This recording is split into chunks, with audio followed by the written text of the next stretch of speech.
Tie, kas atcerās, tad mums ir X-ray 75, bet par cik mums ir ļoti daudz video, kur viņi var apstīties, tad parādīsim, kas mums ir iznācis šogad.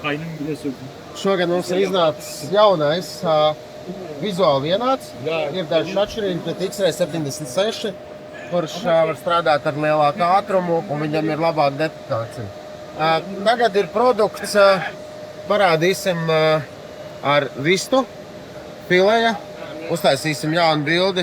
Šeit mums būs tīra filēja, šeit mums būs ar kauliņiem, no lielāka uz mazāka. Un tad, protams, arī, ka pieliksim klāt tādu, kā pieņemsim, keramiku, plastmasu, stiklu un nerosējošo tēraudu. Izlaidīsim tīru produktu.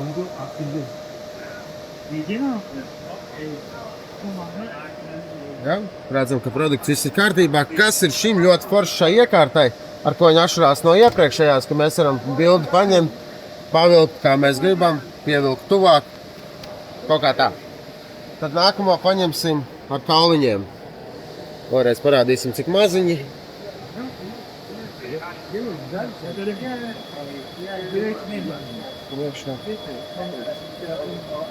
Ja, tad šajā gadījumā mēs varam skaitīt, cik mēs redzam ekrānā un cik mēs redzam šeit.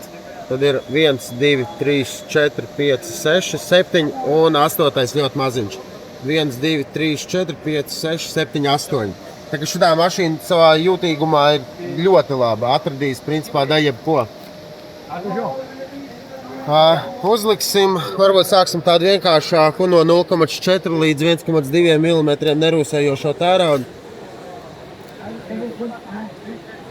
Varbūt, jā, kaut kā tā.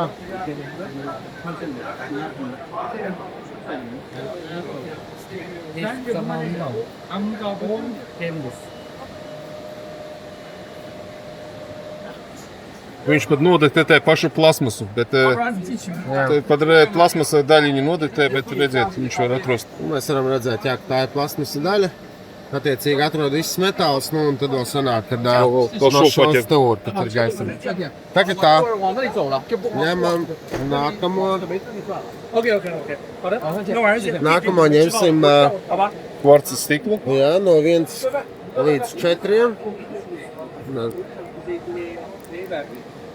Ya o teneke kutu yok muydu dedi. Teneke kutu yüksek. O yüzden bu korkusu var. Yani cam konforlar düşük olduğu için. 5 gabali. Šeit mēs arī redzam 5 gabali. Varam pielikt klāt. Özellikle Un tā nav problēma. Paņemsim plastmasu. Ja. No 1,6 līdz 5. Iespējams, te arī varēs kaut kādu plasmasu nodetektēt, bet to mēs redzēsim.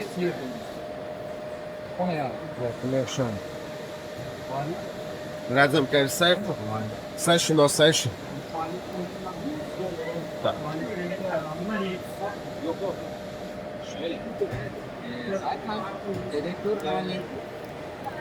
Pēdējais mums ir palicis keramika. Tā, keramika mums ir no 1 mm līdz 5.